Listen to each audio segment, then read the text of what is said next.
everybody, and welcome to a special episode of the All You Can Hear podcast. I am one of your two Glicked co-hosts, Wenzel, and joining me today is a real pain in the tuchus. Gladiator 2. Wicked. Part 1. Yes. Colt. Fuck, I didn't say my name, did I? you said every movie title before you said your name. Hell yeah. Damn. Yeah, my name Colt. Yeah, so if you couldn't tell from the title, we're going to be talking about 3 movies. We had a triple theater feature on Friday the 22nd.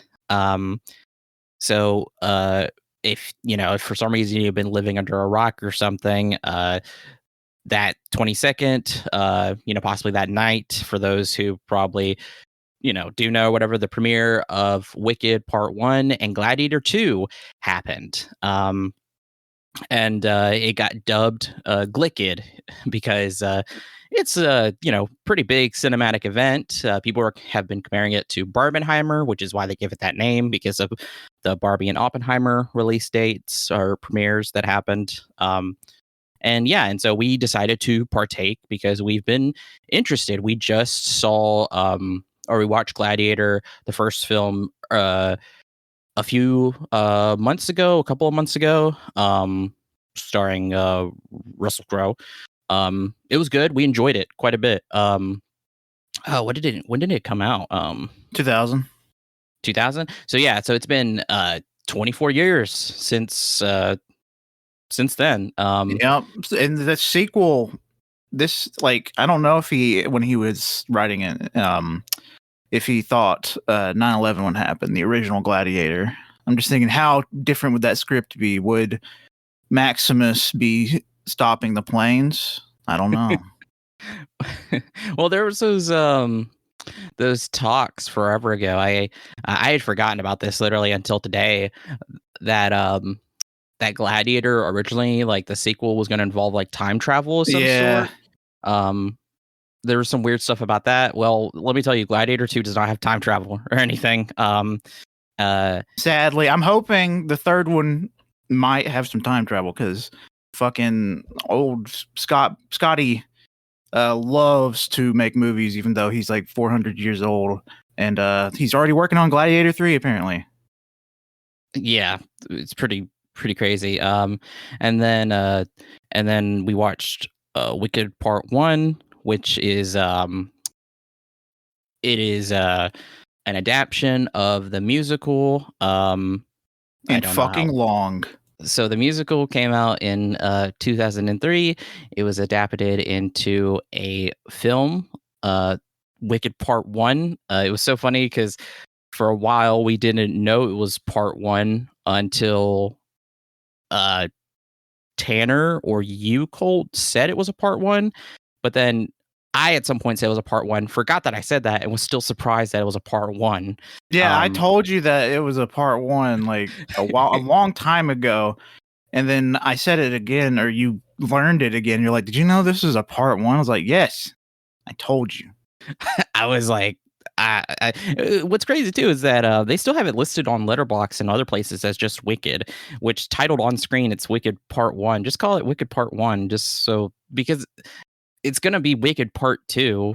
It feels kind of like a tactic, and it's kind of skeevy, if you ask me. Like, oh, all of Wicked's here. For like the people that aren't super into the know, they'll see that and be like, oh, it's all of Wicked. Yeah, but it's really 2 parts, and it's gonna be 6 hours long, motherfucker, when it's over. Yeah, so it's loosely based on the original novel. Yeah. What novel? Oh, I forgot. Oh my god, I had forgotten it was a novel first. Oh shit. Okay. Wow. So originally, Wicked was a 1995 novel written by Gregory Maguire called Wicked: The Life and Times of the Wicked Witch of the West. Then it was turned into a freaking musical. And then it was followed by Son of a Witch, A Lion Among Men, and Out of Oz. There's a bunch of Oz stuff. That's pretty cool. Yeah. So, this is directed by John M. Chu. And if I didn't say before, Gladiator 2 was obviously directed by Ridley Scott.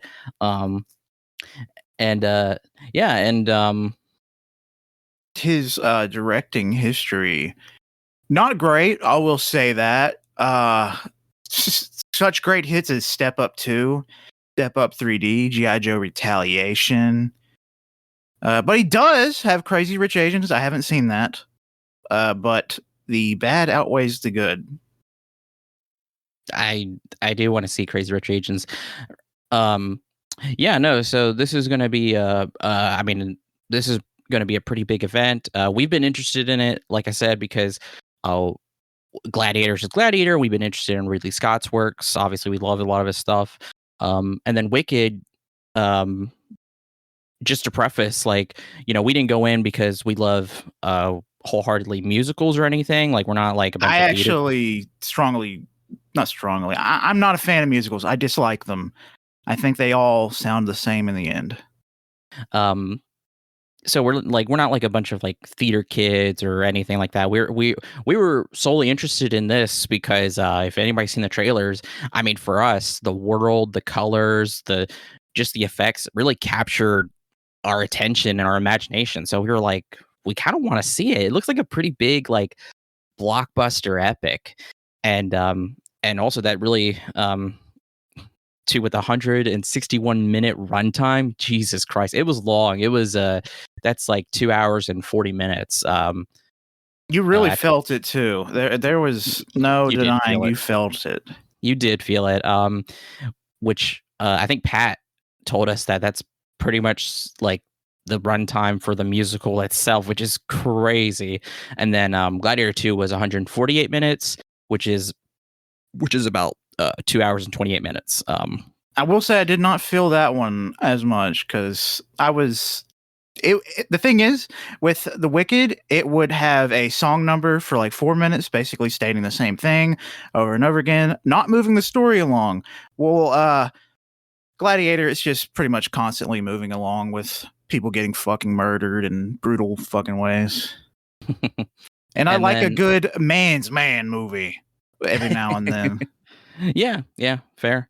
And then we were like, well, let's try to make this a triple feature. So we decided to watch A Real Pain as well, directed by Jesse Eisenberg, starring Kieran Culkin, and yeah, this is one of his his second full feature. Jesse Eisenberg's full feature directing, and should say too, it's like at the end of its theater run. So I mean, if you're curious about it, check to see if your theaters still have it. If you want to see it, yeah. So we've this is our, besides the Sidewalk Film Festival, this is our third triple feature we've done this year, which is pretty crazy. Triple feature in theaters. We've done movie marathons before, but we don't really ever get the chance to do triple features out at the theaters. But with next month coming up, with December being stacked as is, we might be doing one or two more, which is pretty crazy, but it has me excited. And these have been a fun time. And this was especially fun too. And what also made this day crazier as well was that literally the morning that we were getting up to go watch our first movie, Kendrick just drops his new album out of nowhere, GNX. I don't know if anybody's listened to it, but let's just say it's fucking good. Yeah, spooky, scary, hilarious. Crazy, spooky, hilarious. But yeah, but we're not talking about Kendrick. We're going to be talking about these three movies.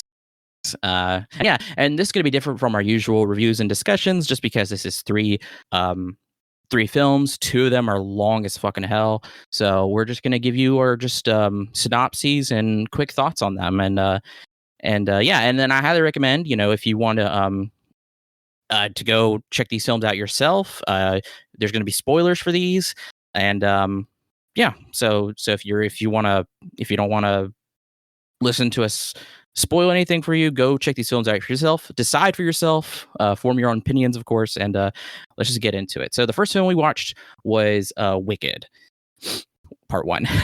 So to give you a quick synopsis, Elphaba, an ostracized but defiant girl born with green skin, and Galinda, a privileged aristocrat born popular, become extremely unlikely friends in the magical land of Oz. As the two girls struggle with their opposing personalities, their friendship is tested as both begin to fulfill their destinies as Glinda the Good and the Wicked Witch of the West.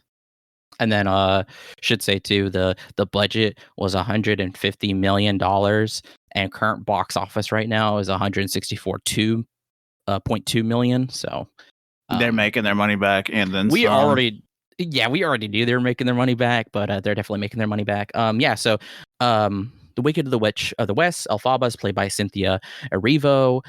Glinda is played by Ariana Grande. Let's see.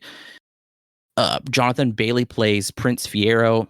Michelle Yeoh plays Madame Morrible. Jeff Goldblum plays the Wonderful Wizard of Oz. Marissa Bode plays Nessa Rose. Ethan Slater plays Bach. And and then also Peter Dinklage is in. He does the voice for Dr. Dillamond, a very awesome goat professor that I love. Yes. So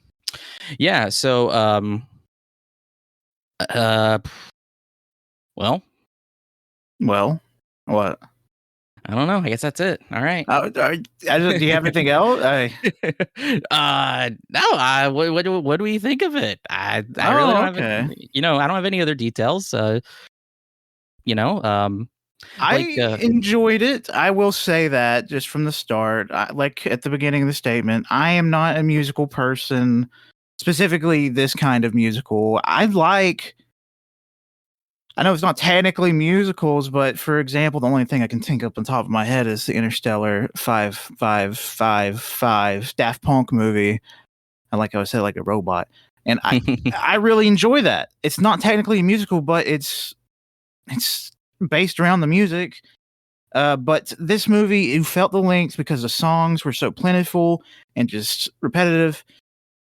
I just wish this was a straight up movie without singing. I know that it wouldn't be a musical, but I think the lore in the world surrounding the boring ass music is so much better.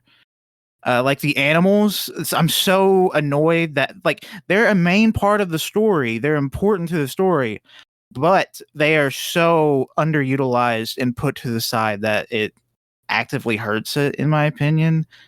They to arrest the fucking Dillamond and put him in a wherever after we get these really heartfelt animal conversations, and then they're just thrown to the side for Elphaba and Glinda's storyline, which it was fun, but I wasn't interested in it as nearly as much as I was about the animal stuff. They were fighting for animal rights, but at the same time, it felt very secondary to the story's progression, I guess. Well, to be fair, the story progression was for them to go to the Emerald City. Elphaba, her greatest desire was to fix the issue that was happening with the animals, to free them, and then to figure out why they weren't speaking. But it got sidelined because of the truth. The truth is that the wizard has no power. He's kind of a tyrant, an evil piece of shit. And when she found that out, it set her off, rightfully so. Because also they were going to literally use her powers to not only further themselves, but then also to make sure that what was happening with the animals would never really get resolved, because yeah, that's part of the story that I liked, though. I'm more so talking about the romance and the petty arguments and fighting between Glinda and Elphaba. I found that stuff to be grating and long because I was so over the fuck you. No, fuck you. I'm gonna be popular. I'll make you popular. I didn't care about that stuff. I found that stuff very tiring. Yeah, I mean, to be fair, again, I'm playing this because it is to kind of build into that because they're all being very disgusting and discriminatory towards Elphaba because the fact that she has green skin, which by the way is bizarre that's the one thing that gets them. They're like, oh, a human with green skin? That's weird. Magic, talking animals that have always been. I gotta go to my Professor Goat class. Yeah, like there's all this wonderful stuff. I mean, literally magic exists and they are still shocked by it. But then somebody with green skin comes up and it's just like, oh, well, we gotta be mean to her. Like, what's happening here? It's kind of to because they are building up that relationship between Glinda and Elphaba, which makes me interested about the book because I assume the book isn't a play. I assume it's just a novel. Oh yeah. I imagine the book is pretty good previously. because you don't have to worry about the fucking singing. The singing. Sorry, I said novel. So it's a novel. So probably, I bet I assume, because I haven't read it, I assume the novel probably explores those relationships better rather than kind of focusing on the musical aspects. So I'll go ahead and say what I didn't like as well, which was the musical aspect as well. I think the musical hurts the story and the movie because, like, don't get me wrong, I love a 2-hour, almost 3-hour epic, but if you're doing a bunch of songs like this where you have a good story and it's kind of getting the songs felt like they were sidelining the actual interesting lore and story. I agree with Colt on that. It was like padding. It was a super unnecessary padding that was hurting. What was interesting too is that some of the songs do kind of give a level of like absurdism to me that I'm like, okay, this is enjoyable. This is still kind of fun, especially with the choreography. There were some sequences I really did enjoy. My favorite song was "Dancing Through Life," which was sung by Jonathan Bailey, and that takes place in the library. I thought that was pretty cool, pretty fun. Also, Jonathan Bailey is double cheeked up on a Thursday afternoon. What the hell's going on there? The funny thing is, that was one scene that I would have been so happy to have cut from the movie because it felt probably the most unnecessary of all the scenes. You know, to be fair, I don't know, or to be honest, I don't disagree with you on that. Really, that all it does, it sets up the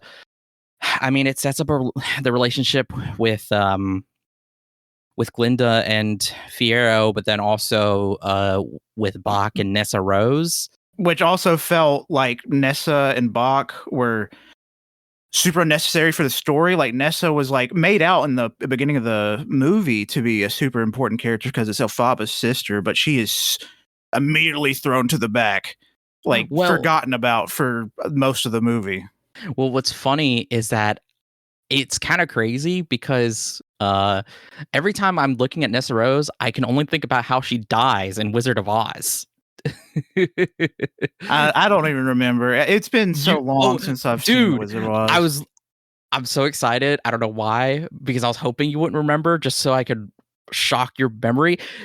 She dies at the very beginning of the movie because Dorothy's house lands on top of her and Dorothy steals her fucking shoes off her feet. Okay. I didn't realize that was her. I thought it was a different witch.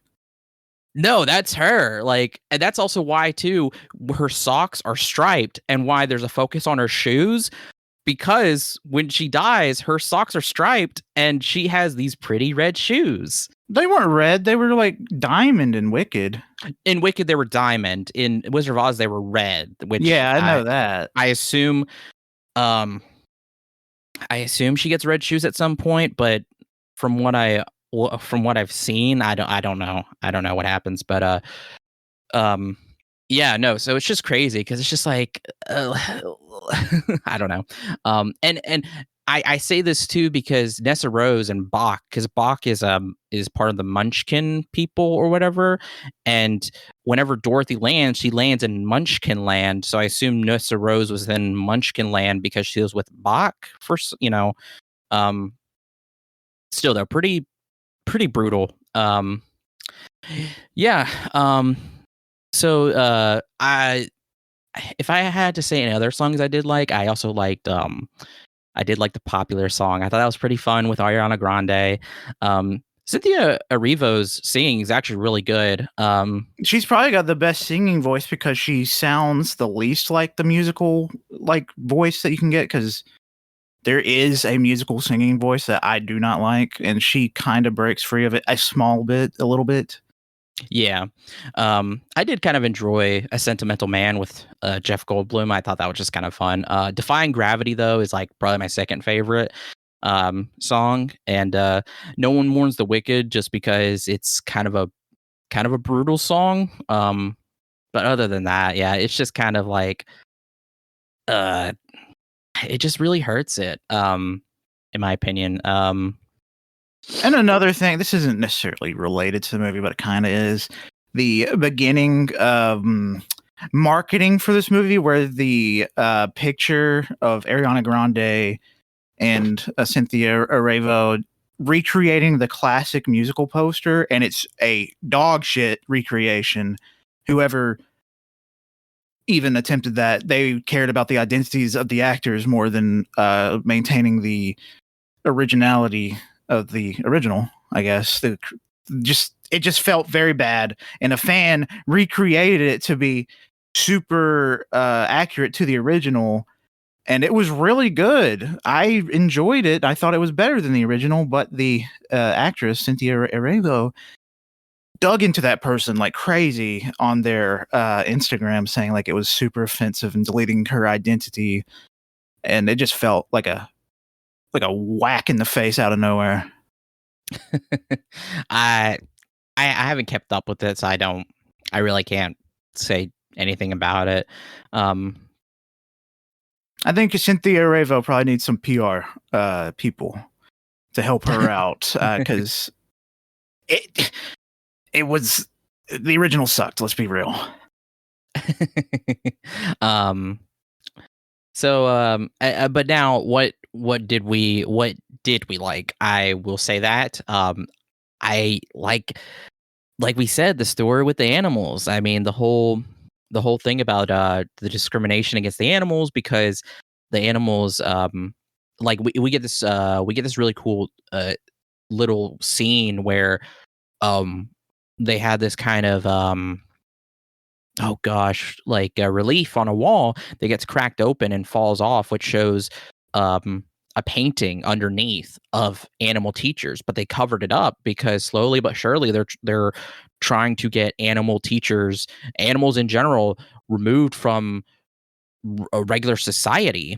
And there's this whole thing about animals losing their ability to talk, and one of the things that they learn, or kind of a thing that happens, is like if they put an animal as a baby, a young animal, in a cage and keep them in the cage until they're adults, they will never speak, which is like pretty brutal.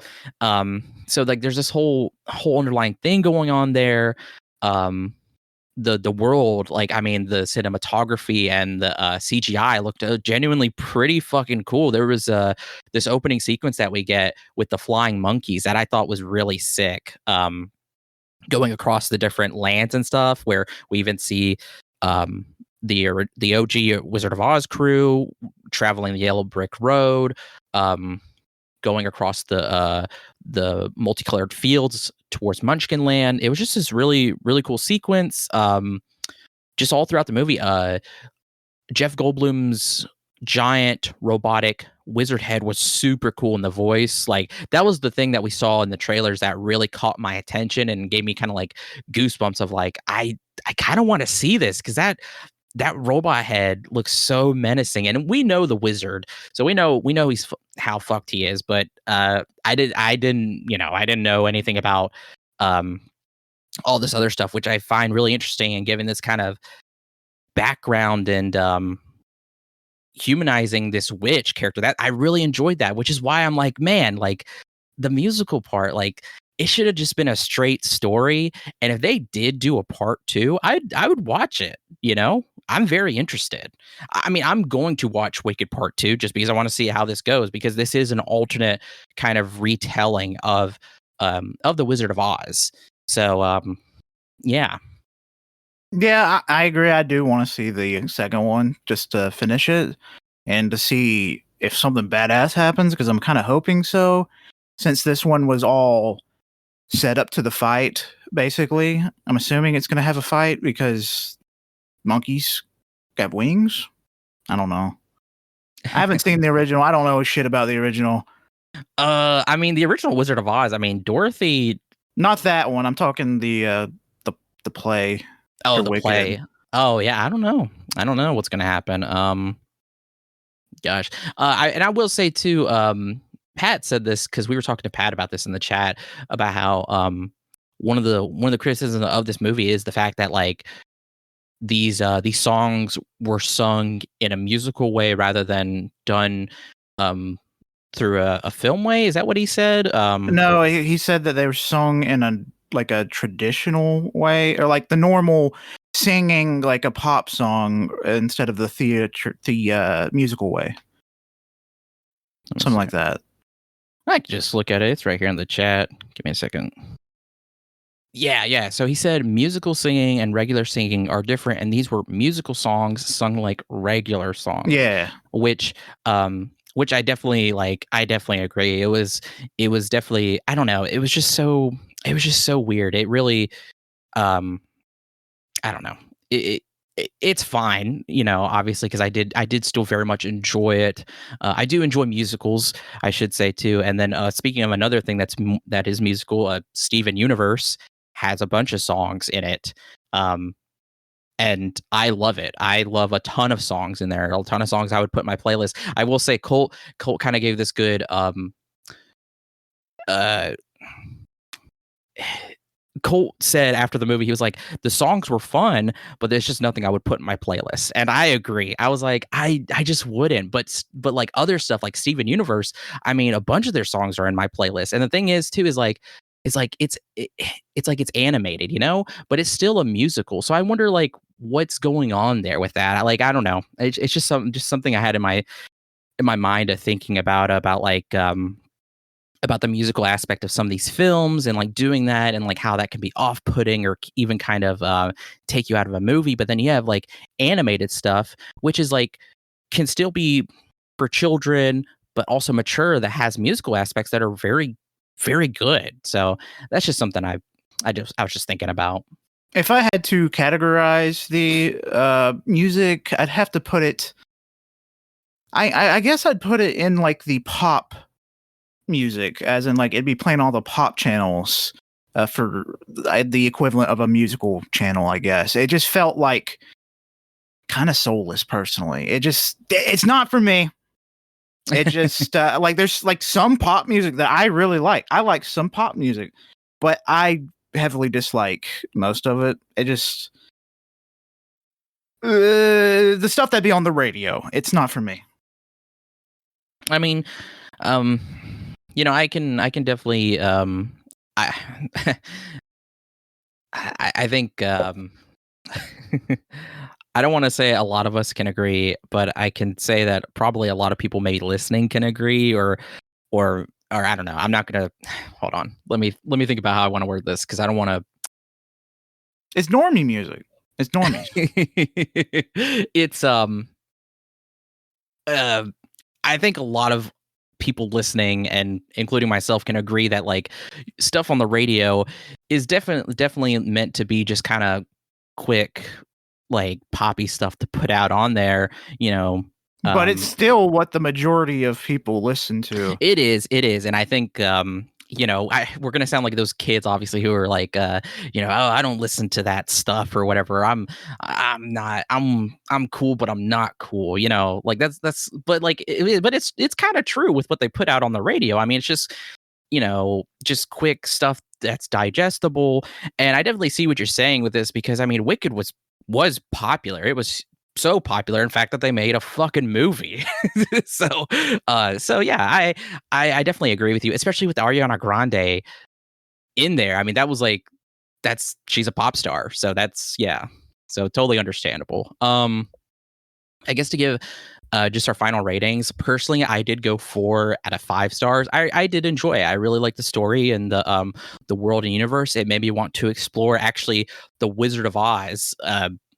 Actually explore. I want to go back and rewatch the original movie. I want to watch the unofficial sequel, The Return to Oz. I want to read the books. I'm interested in this universe. Yeah, I initially went 3.5. But like the more I thought about it and think about it, I'm definitely gonna bump it down to a 3. Like I That's definitely fair. want to watch the second because I want to see how it happens. Like I said, but it's a musical. Yeah, no, that's fair. That's fair. You know, like I get it. There's a certain thing sometimes too with musicals and with plays that I can understand it being kind of off-putting for people, because sometimes I'll be sitting there and I get off-put, or I get put off. I get put off, but I still find myself like kind of like taking a step back and really enjoying it. But it's not for everybody, which is understandable. You know, yeah. I feel like Peter Griffin when I talk about musicals, specifically the scene where he's like, "I did not care about The Godfather." Godfather. Every time I talk about musicals, I feel like just saying like it insists upon itself. And I'm Chris and Lois. What? What are you talking about? Talking about it's It's a insisting. critically It has loved. something to say. It has something because it has something to say. It's like, you didn't even finish it. How can you even talk about it? Yeah, you can't really. Now I'm Stewie. You can't even talk about it if you haven't finished it. Yeah, that's how I feel about Wicked. More like shitted. Nah, it's not that bad. No, I mean, 3 stars isn't bad. I mean, I saw this really good thing on Twitter. Oh God, okay. I should say I should be off of Twitter, but I've been procrastinating getting off there. If anybody has seen that, the AYCH account's been taken off of Twitter, and I'm soon going to be leaving as well. So please go follow us on Bluesky. Follow me on Bluesky. But I did see where people were talking about on there how the gap between like 3 stars and 3.5 stars on Letterboxd is like like an incalculable void of like, it varies for everybody and it's so vast. It's so strange, but like I was like, damn, it's true. Yeah, because when I typically give a movie 3 stars, that is the most mid score I could give a movie, and I kind of like. It's kind of me like putting some stank on it, I guess. Because if I enjoyed a movie and it was mid, I'll give it 3.5. Yeah, like I really enjoyed it and it was mid, I'll give it 3.5. Yeah, because it's like 3.5 is like, oh well, it's still good, but there's just some things that are just kind of. But then it's like 3, it's like, oh, it's kind of bad. But it's like 3 is like still, high technically. But I don't know. It's weird. It's not bad enough to be like an act of hate for it. Yeah, I don't know. Don't trying to explain rating systems is I get lost. So yeah, the next up we watched Gladiator 2. Years after witnessing the death of the revered hero Maximus at the hands of his uncle, Lucius is forced to enter the Colosseum after his home is conquered by the tyrannical emperors who now lead Rome with an iron fist.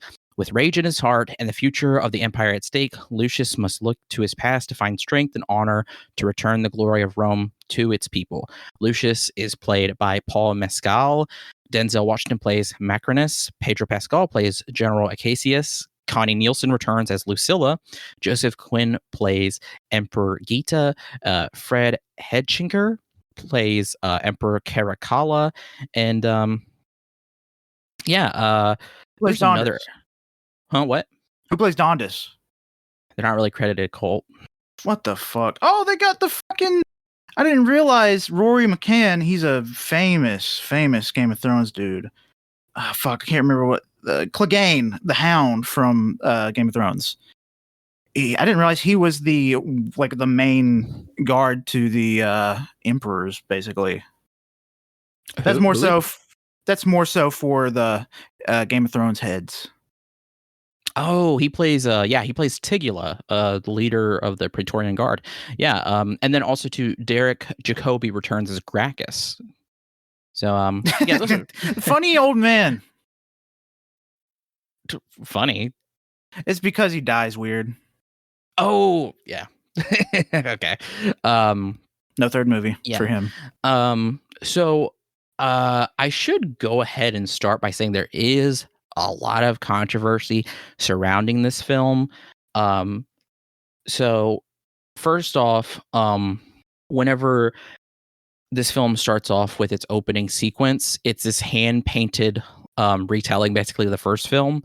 I was telling Colt this. I was like, that looks weirdly, and I hate to say it, it looks weirdly like it's AI generated. It looks like it's like the same style that they do for the Scott Free opening animation for their for that studio. So I was thinking maybe they got the same people to do that. At the moment, nobody knows, but we do know for a fact that the rhino that we have in there for the battle is AI generated. Ridley Scott himself said this, and not only that, he has admitted to saying he's going to embrace, or he's said that people need to embrace AI. And he's going to be working more with AI. So that is something to keep in mind. And with the rhino being AI generated, more than likely there is a there's a scene previously where Paul Mescal fights a bunch of like baboons, monkeys. They are more than likely AI generated, but we don't know for sure. But I've got to see how it's implemented in the movie, like, because AI, yeah, like there's two different types of AI, not two, just two. But there's like the artistic. I'm not a fan of that. Nobody should be a fan of that. But like AI to show like how something would move, program or coded for like a model to move. I don't know, like how did he use the AI is my question. Well, I mean, the AI was used to it was it was generated, it was used to generate the rhino. I mean, completely like head to toe. It was done to do this, the skin, the flaps, the movement, everything. So yeah, that is something to keep in mind, which it is weird because we did also in our episode talking about Alien Romulus, we talked about that and how that really didn't affect my rating for that film. Because that's a different kind of AI. That is different, just because they were asking for the permission from the family. The family said it was okay, but it's still weird. I ended up going down on my rating by like a half star, because thinking about it more, I'm like, well, they lauded practical effects so much, yet they had an AI generated character. Like, that's so weird. But yeah, but then not only that, that's not the only controversy here. So there was actually an actress who was going to play an important character in this film whose role got cut. Her name was May Kalamawi. She's an Egyptian Palestinian actress. She plays Layla in Moon Knight. If anybody's seen Moon Knight, I love her in there. She is given an uncredited, non-speaking background role as Macronus's companion. The reason why that they omitted her from the film is because of her support for Palestine in the with what's going on with Israel and Palestine. So they cut her because of that. It's rumored, but that's yeah. Fuck, man. It's hard to tell. Like, has she said that? What do you mean? Has she come out and say it was pure like that? She was cut for that? Nobody really knows. The thing is, so it's weird because there's the only person, because she was marketed and she was shown to be playing an important character. That's what it said, important character. That will tell you everywhere. But then set photos everywhere don't show her anywhere. The only person who literally is not denying her existence in this film or also being part of the movie is literally Pedro Pascal. He's posted several pictures of them together on set doing stuff, and everywhere else they just act like she doesn't exist. So, yeah, that's something that is very, very bad there. And then also too, there was this one that I'm not really, I don't know enough about, so I can't really say. But the choice of Denzel Washington sparked criticism in Algeria, where many people denounced a quote blackwashing quote of the historical Berber character, arguing that Macronus was not of sub-Saharan African origin. The historical revisionism erases North African identities to impose a simplistic and incorrect vision of history, unquote. I don't know enough about that to say anything. I really don't know anything. So I'm not really going to say anything. Yeah. But yeah, but the actress being cut, that really, like, already the AI stuff, I was like, that's fucking weird. But the actress, I'm like, okay, that's actually really fucking bad. It's bad, but like I want to hear it from her mouth. I don't want it to be just a rumor, because that's a heavy accusation, and I will take it seriously if I hear it from her. Well, the thing is like, I mean, I don't know. It's weird because, like I said, she was supposed to play an important character, and she doesn't. I mean, it could be as simple as like the script was changed, and but I mean, that's crazy. I though. will believe it if she says it. If it's just some random people, because people love to do witch hunts, and I just don't. I will believe it if it's from her. Yeah, but to be fair, with everything that's happening, I mean, it's kind of, and then also too, not only that, like I said, it's almost like she's been erased from the film. Like, it's one thing to change a script or anything, but like, it's like she's literally been just completely just as if she didn't exist or anything. Like, the only person, like I said, who was like actually saying like, hey, she was here, she was a part of this, like, you can't just, is Pedro. Like, that's so. Yeah, I mean, like, was she like did she act in it at all, like in the final release?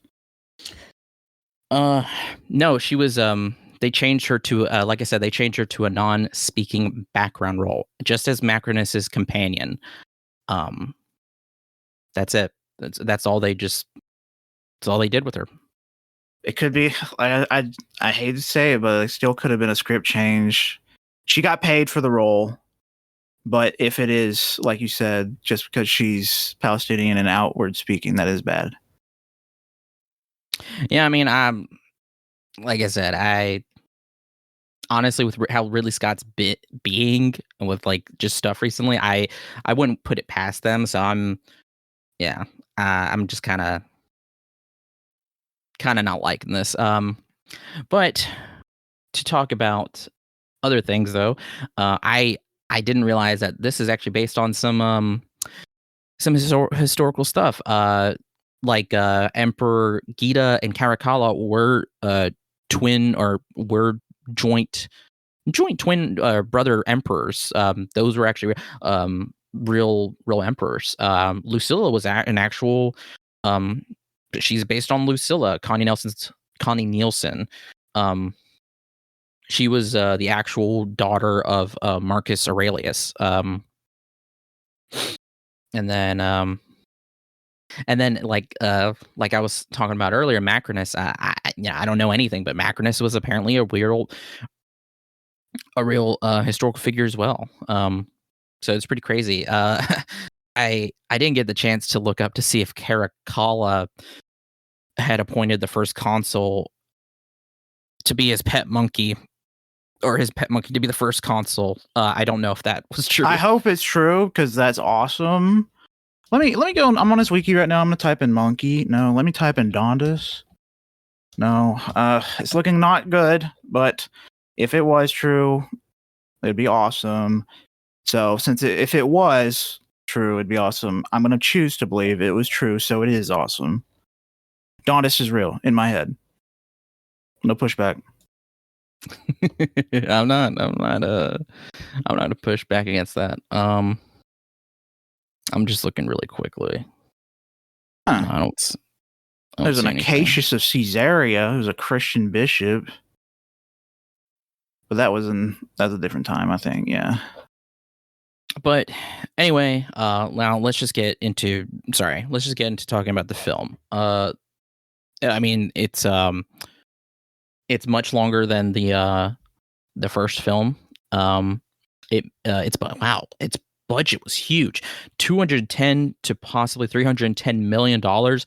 Current box office right now is 230, so it's probably going to make that back. Oh, it's definitely making that money back. Oh my god, we didn't even talk about our theater experience for Wicked. Real quick, I just want to say Wicked, we had a bunch of kids in there. They were kind of annoying. We watched it on a Friday at 12 p.m. Why are your kids out of school? Did you take them out of school just to watch Wicked so they could run up and down the aisles and take pictures and talk loudly? But like, that's my thing. I'm like, Thanksgiving break isn't until like the week that this episode comes out. So I'm like, did they take their kids out of school? Report them. Report them. I'm going to call CPS. Your kids should be in school. No, it was they were just really frustrating. One of the girls gets up and goes in front of the front of the theater and is just laughing at another girl whose their seats are in the back. Oh god.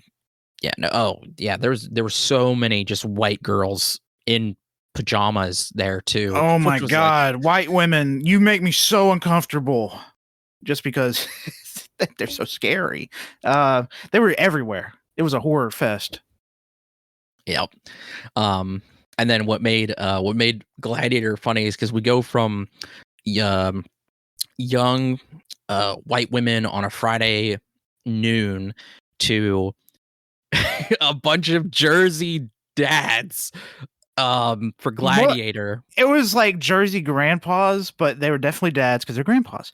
And they were so Jersey, it kind of gave me a headache. It was funny because one of them walked past us when we were just sitting outside waiting for it closer to get to the movie time.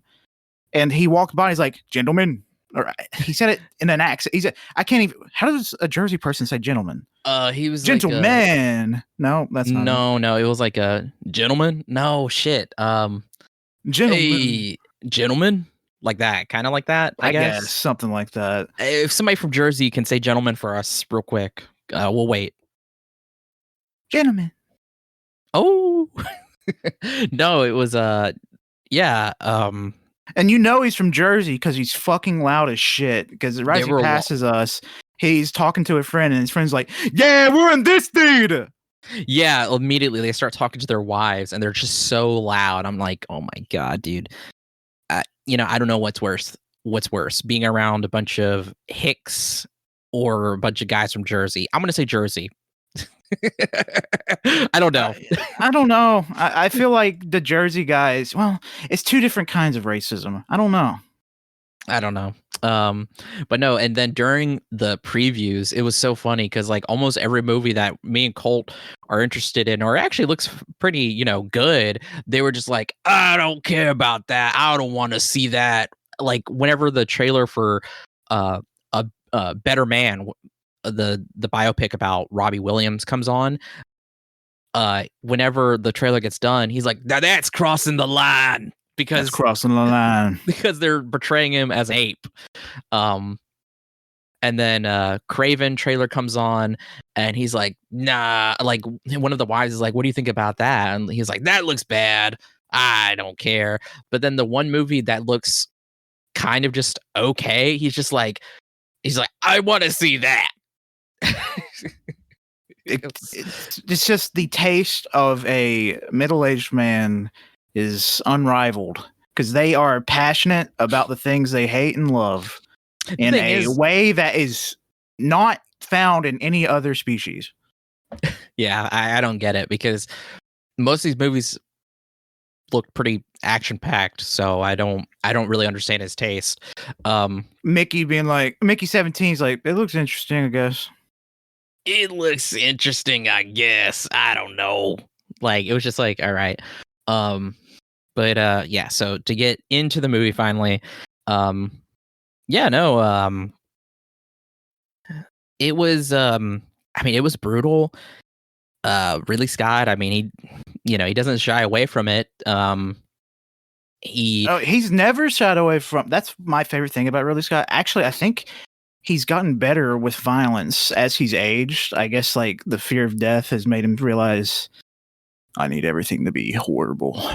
Not in a bad way, but in like the worst way possible. Like at the beginning of the movie, there's a massive battle with Cassius invading Numidia. And the one thing that still sticks in my mind is a giant ballista bolt stabbing one man through the chest. God. That is playing over in my head over and over again. I was like, God damn. Like as soon as that happened, I was losing my mind. Yeah, dude. And then the monkey scenes and the rhino. Even though it was AI, I think the scene where it smashes into the wall and its horn is snapped is still pretty brutal. Yeah. So barring everything we've talked about, the movie looks great. Like, and I'll say this too. Like the performances are really good. Denzel Washington was awesome. The action was, I mean, it was brutal. It was sick as hell. I can't deny it. And the story for the most part was, I mean, I really enjoyed it because it had Denzel Washington.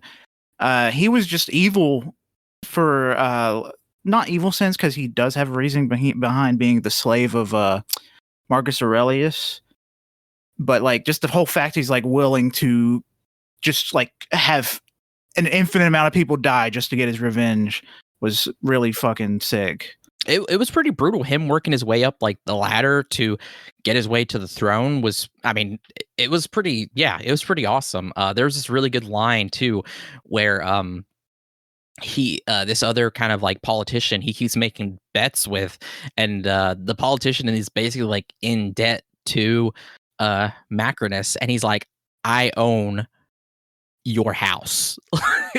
It was he really just kisses good. Every inch of his body. No, it was like Denzel Washington, this guy kissed so much. I was like, oh my God, get a room, you two. You freaky back then. Freaky. But no, that opening battle scene, it was crazy because one of the ships gets hit, one of the Roman ships gets hit with a fire pot or whatever, and the whole thing, like where all the slaves are who are rowing the boats, gets ignited. I'm just like, that thing is fucked. Like nobody's coming off that ship. That's like one of the worst ways to die. That is fucked. It's like stinking, sweating, barely breathing, out of energy. Suddenly you're hit with fire. Fire? Awful. Oh my God, dude. It's insane. No, it was crazy. And yeah, and then like from then on, I mean, Paul Mescal's character is like pretty brutal. There's that scene where he fights the monkeys. It's pretty sick. And then his gladiator battles where there's actually when he fights the rhino rider was really cool because after he gets the guy off the rhino, he goes into a battle with him, and the guy is about to execute him, and the emperor Geta is doing the infamous hands up, thumbs down, thumbs up. Lucille asks to spare him because she's getting this kind of sensation that like that's her son that she sent away. But then Paul Mescal's like, no mercy, because he's spared, but he's like, no mercy, I don't want Roman mercy. And then he fucking kills the rhino rider, which is like, oh shit. Joseph Quinn does not like that. Joseph Quinn, he is fucking phenomenal actor. I loved him in Stranger Things. I loved him in that Quiet Place movie. I really need to see him in more after this movie. Get him a fucking, I want to see him as a pure villain role. Because he was this in this movie, but he was one of those villains that were not underutilized, but like very secondary. Because Denzel Washington was technically the main villain. I want to see him as the main one. Yeah, no, it was like wow, Joseph Quinn, him and his brother, the characters,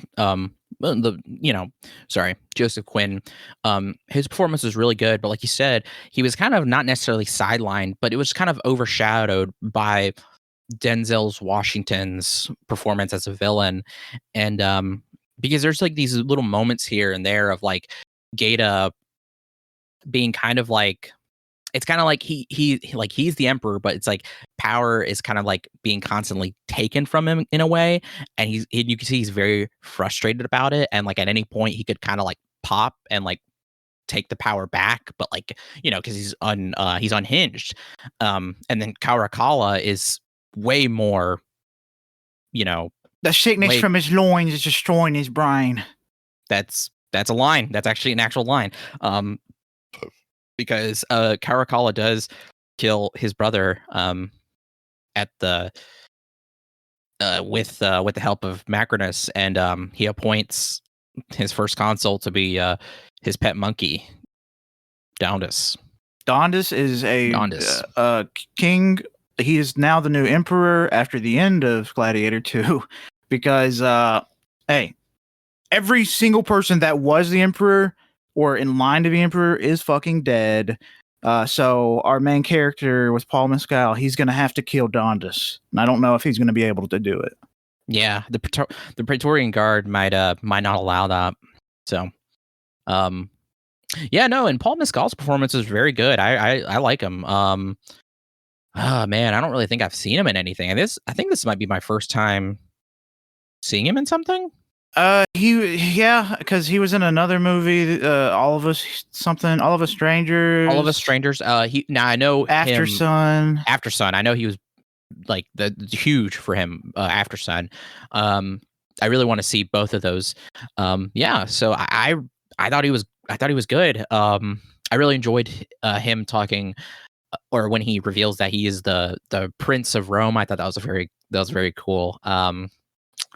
Gosh, the ship battle was really cool where they have that in the arena. Oh yeah. Yeah. No, this whole plot of a revenge. What's crazy too is Gladiator, the original one, was revenge, but from the point of view of Maximus, Russell Crowe's character, kind of building, while this one is like revenge, but like all like kind of different like points of it. Like it's Lucius trying to get revenge for his father and for his wife, but then it's Macrinus trying to get revenge for what happened to him, again, trying to get it against Lucius's grandfather, against Lucilla trying to get revenge for her husband, and then also to her Acacius, Pedro Pascal. Just like all these revenge plots, and it's no, I thought it was really good. So yeah, no, it was very enjoyable. Definitely not like I mean, it's long for a reason. I get it too. Not crazy like Wicked was, but still, just some of the things that really, I don't know, just kind of hurt for me about it. As I said at the top of the of us talking about it, or cutting that out, as I said previously. Any final thoughts? It's funny that Pedro Pascal just can't stop getting revenge back done on him. He needs to stop wronging people, because he got murdered here. Oh my god! And he's going to get his head blown off with a golf club. He's going to get his head smashed in with a golf club in the next season, Last of Us Part 2. If you haven't played the game, play it. It happens in the fucking first hour. Yeah.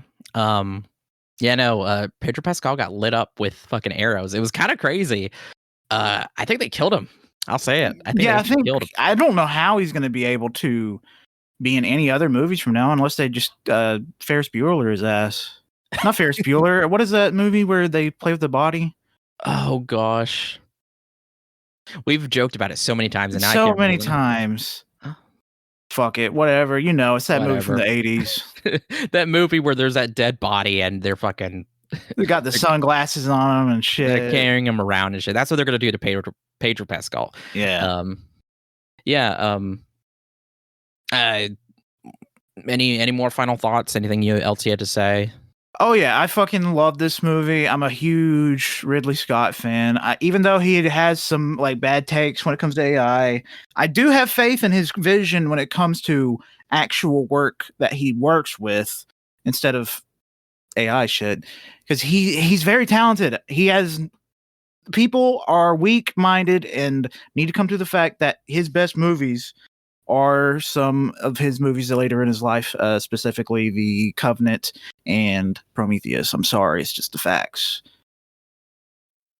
Last Duel is very good. Last Duel was fucking awesome. That final duel, it kind of channeled that in the end of Gladiator 2. It reminded me of that because the two armies let them fight it out, and I thought it was funny that Denzel just kept stabbing his breastplate over and over and over again, but it's fucking steel, so it was not penetrating. God. Also, the way Denzel's hand just gets cut off and then he gets cut in half. Fuck yeah, that's great shit right there. It was pretty brutal, yeah. But yeah, I fucking love that. I'm a huge violent fan. I love being violent. That's not true. I just love some good violence movies. Some good action and gore. Yes. Yeah. My rating for it personally is 3.5 out of 5. There's just some stuff that just really, like I said, just hurts it for me for it. But it's still strong. I do agree. Last Duel, Alien Covenant, Prometheus. Those are some, if not his best films. Go watch them. I gave it 4.5. I'm a fan. Yeah, no, that's Give me Gladiator 3. I know you're 86, but just make Gladiator 3. But fuck it, do time traveling. Somebody make fucking Paul Mescal fight Bill Gates or something. I don't know. Somebody slap him in his old man balls and tell him, "Hey, no AI." No, bad, Ridley Scott. Spray him with water. All right, now finally we have a real pain. Accurate title. As I said before, it's directed by Jesse Eisenberg. This is his second full feature, and it's an hour and 30 minutes. Mismatched cousins David and Benji reunite for a tour through Poland to honor their beloved grandmother. The adventure takes a turn when the pair's old tensions resurface against the backdrop of their family history. This is starring Jesse Eisenberg himself as David, Kieran Culkin as Benji, Will Sharp as James, their tour guide, Jennifer Grey as Marcia, Kurt Eguan, I'm sorry if I'm saying that wrong, as Ilogi, Lisa Sedovia as Diane, and Daniel Oreskes as Mark. This is basically a tour group. They're on a Holocaust tour through Poland because a lot of these characters are have a lot of or they have Jewish background or they're Jewish, and kind of to learn their roots and history. So that's where they're going through this. And yeah, so what do we think? I think this was a fantastic fucking film. This was one of my favorite of the triple feature, easily, because it was very sad, but also very, very good. It was making me cringe. It was making me laugh. It was making me cringe even more.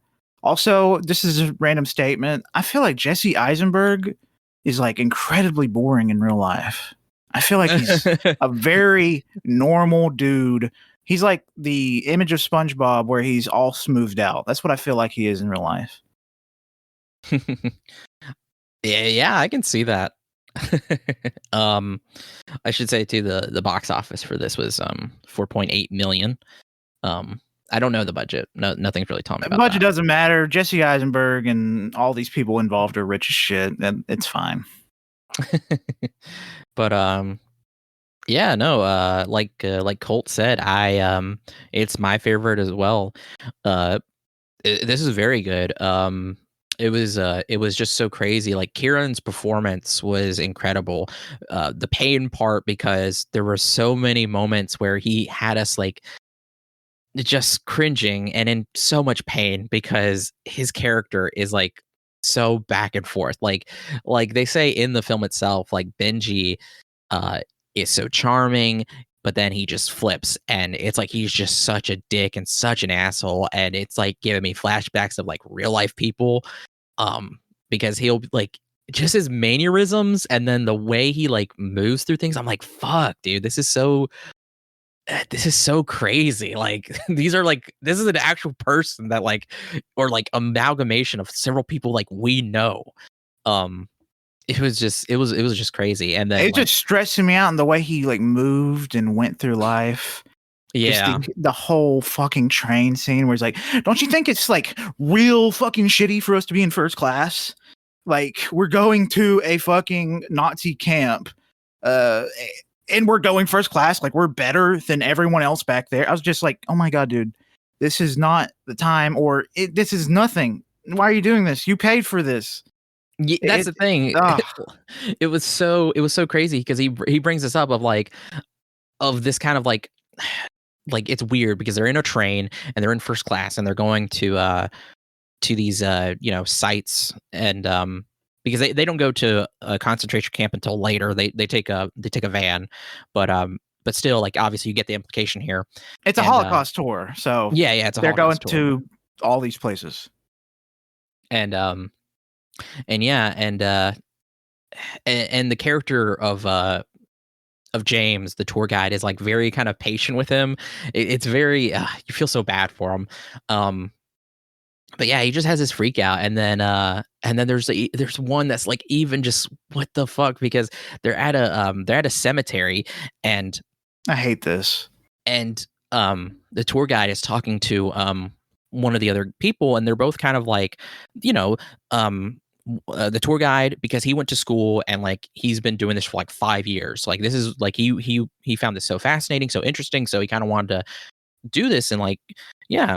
And he's talking to this other guy who did some research prior, and they're just kind of like sharing stuff, facts, and just kind of getting along. And Kieran Culkin's character is like, dude, he's like jerking him off or whatever. And then so he decides to cut it, and he's like, you're being so knowledgeable, and like, can you just take it down a bit? Like, stop. Enough with the numbers, enough with the stats. These were real fucking people. Like, they're more than just numbers, blah, blah, blah. You're paying for the fucking tour, man. He's like, I'm not paying for the tour. He's paying for the tour. No, but it was so crazy because he was like, you paid for the tour. It's like, well, I didn't pay for the tour. David did. And it's just like, oh my God, are we really getting into the semantics of this right now? Like, it was like he was just more like, it just felt like he was like arguing to argue, or like to argue more about like the semantics of what they're doing rather than the actual content itself. Because James is like, wow, he's nice, he's also willing to defend himself, and he's just like, yes, they are real people. That's why we're here. That's why I'm doing this, to tell people that, to acknowledge that, like, this did happen. The numbers, these statistics are important because these were like I get the idea of like, you shouldn't reduce people like that, but still, it's like, important to know like how fucking like, it's really massive this event really was, because it's almost unquantifiable, but that's also why we have words and numbers for that stuff. So like, to give people an idea, and even then it like, I guess, like, if you want to put like preface, like, it's, you can't imagine the scale. It's like you still can't imagine it, but still, like, we have to give some kind of way, if you're fucking, it's a tour, like I said, like, if you're paying to go on a tour to learn about things, that my thing is, I want stats. I'm a stats person. I love to learn about like all kinds of stats with things I'm interested in specifically. I'm not going to pay someone just to take me to locations. If I just want to go to a location and not learn stats or something, and fuck it, I'll just go there myself. Like, I'm like, I love history. It's so important. And like Colt said, like, stats and stuff, like learning that and learning these things, like, it's important. You gotta learn. I love learning. So yeah, no, I totally agree. I want to learn. I'm gonna do that, especially too if I pay for it. And it was just so crazy because Benji is also this character that, like, again, but like, he's so fucking slick, or like just like truly unattentive, because Will Sharp's character, James, sorry, has this idea to put these kind of to put these rocks on top of a gravestone, because this is a very famous person. It's just kind of a way to honor him, and just kind of a gesture.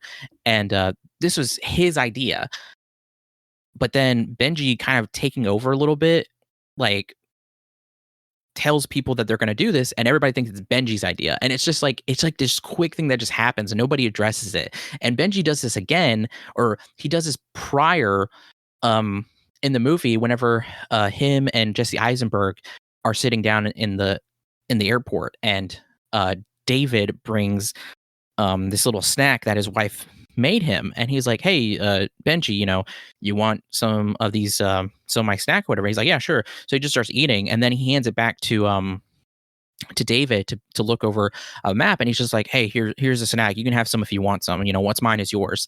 Like already, like, just kind of not listening or even thinking of, like, just taking, just like taking it as his and just not caring. It's just so crazy.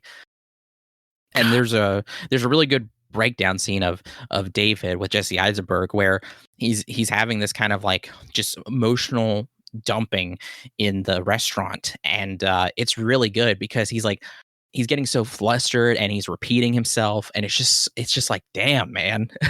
It's like, wow.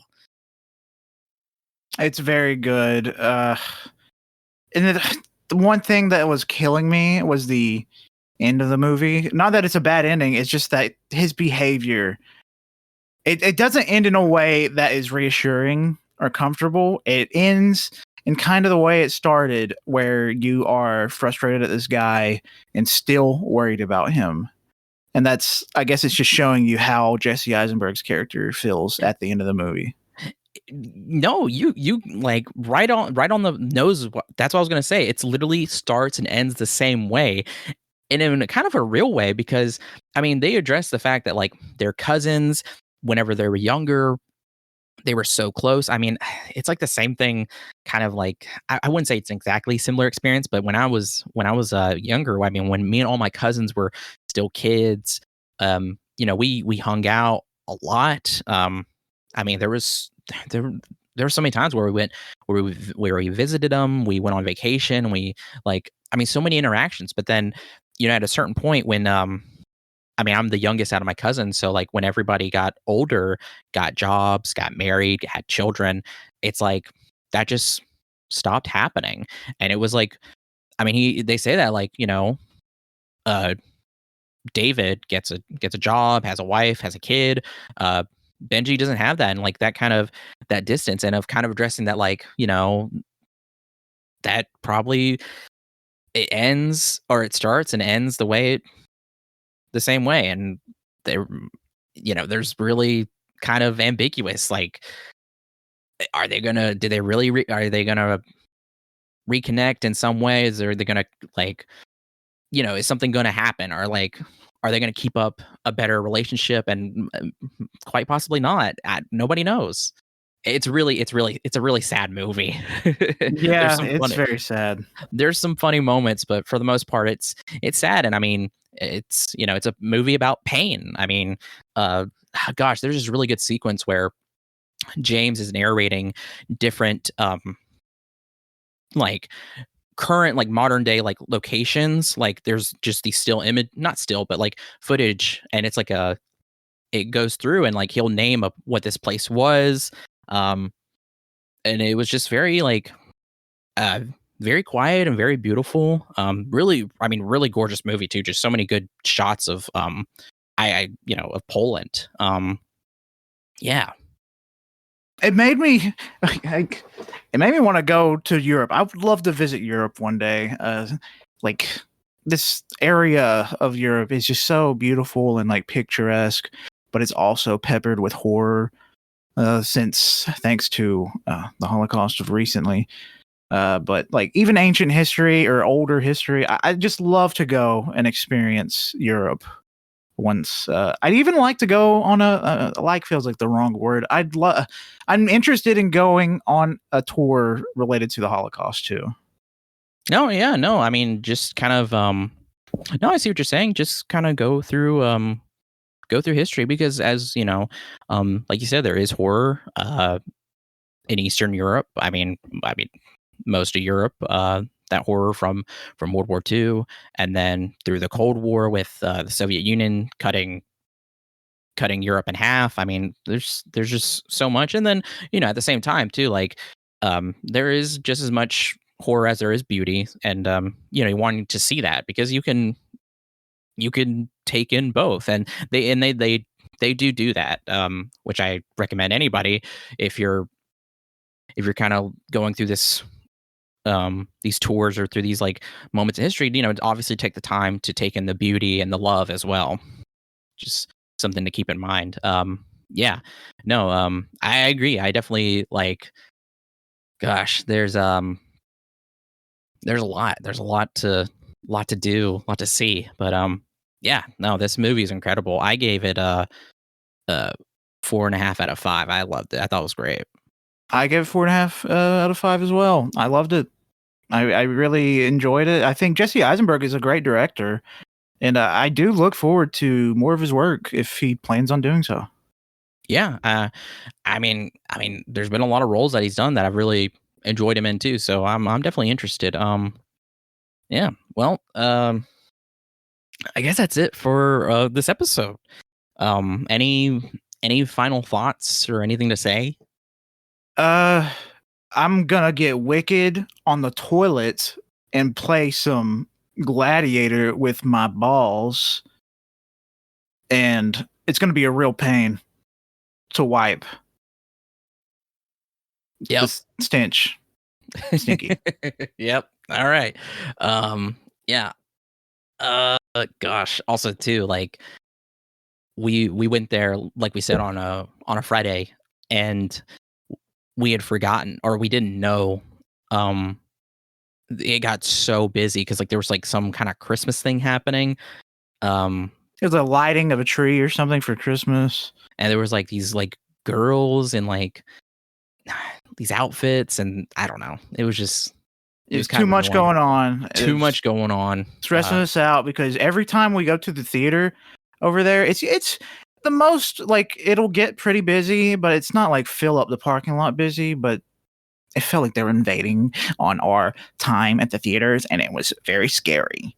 Yeah, no, I mean the parking lot was filled, but people were coming and going, so it was not bad. But like people were just driving crazy. I mean, shit, we were trying to like go through in this like literally we were trying to get out, and this one guy just zooms through a fucking filled busy parking lot, and literally the guy looks at me as I'm looking at him, and I'm like, what the fuck are you doing?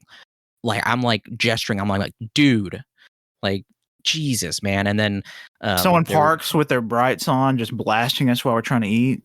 Yeah, dude. And then like in the beginning there was or when we first got there was like emergency vehicles trying to get through, but nobody was letting them through. Like nobody knew like what to do. It's just like, dude, what is going on here?